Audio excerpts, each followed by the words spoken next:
For more on this story, we can now cross to correspondent Nick Holdsworth in Moscow. Hi, Nick. These remarks from the White House today point the finger at Russia's cruise missile program. So what has the response been there in Moscow? It's been very much a Soviet response, really, for those watching who may have seen the TV series Chernobyl recently, or for those who remember the events of 33 years ago. The sort of the drip of information, the denials and then confirmation a couple of days later on certain elements of this is a bit familiar. I mean, at first, the Russian authorities said that there had been an accident. A couple of guys had died. Later, that rose to five scientists, as you said. And there were reports of an increase in background radiation levels. That was carried on some official websites, then removed, denied, and then actually confirmed by the country's nuclear atomic energy authority, Rosatom, who then actually released figures on precisely how much background radiation had risen.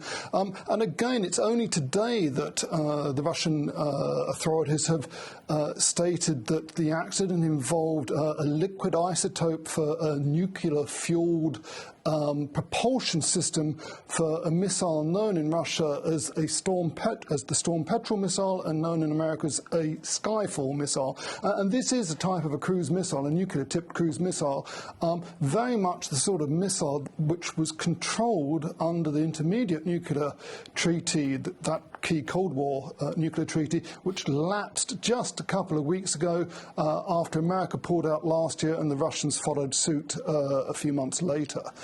So, you know, at the moment, the situation still seems fairly fluid. People living in the nearby village of Neonotska have been told to evacuate, although the regional governor says it's not actually an evacuation, although special trains are being laid on. So tomorrow morning we're expecting several hundred locals to be moved away from the area. The authorities suggest that may be part of a clean-up program that's going on at this platform, the sea-based platform test site in the White Sea off the coast of northern Russia. Now, just briefly, we've heard reports that the Russian military actually advised residents of that village near the Navy testing range to evacuate, but cancelled the order hours later. Does this point to the fact that they were aware that civilian lives were in danger there? Almost certainly, as I said, it's this kind of Soviet-style reaction of saying one thing and retracting it the next minute. On the one hand, they're saying that nobody is at risk. On the other hand, they are laying on trains for people to leave. They're saying it's a suggestion, it's not an evacuation order. The medical personnel who cared for those men, the 5 who died and 3 who were injured, they've been taken to Moscow for medical tests. They've had to sign non-disclosure agreements. They were seen wearing protective suits. It's quite clear that something involving a lethal agent occurred there, and there obviously is some public risk, although the authorities are trying to downplay that.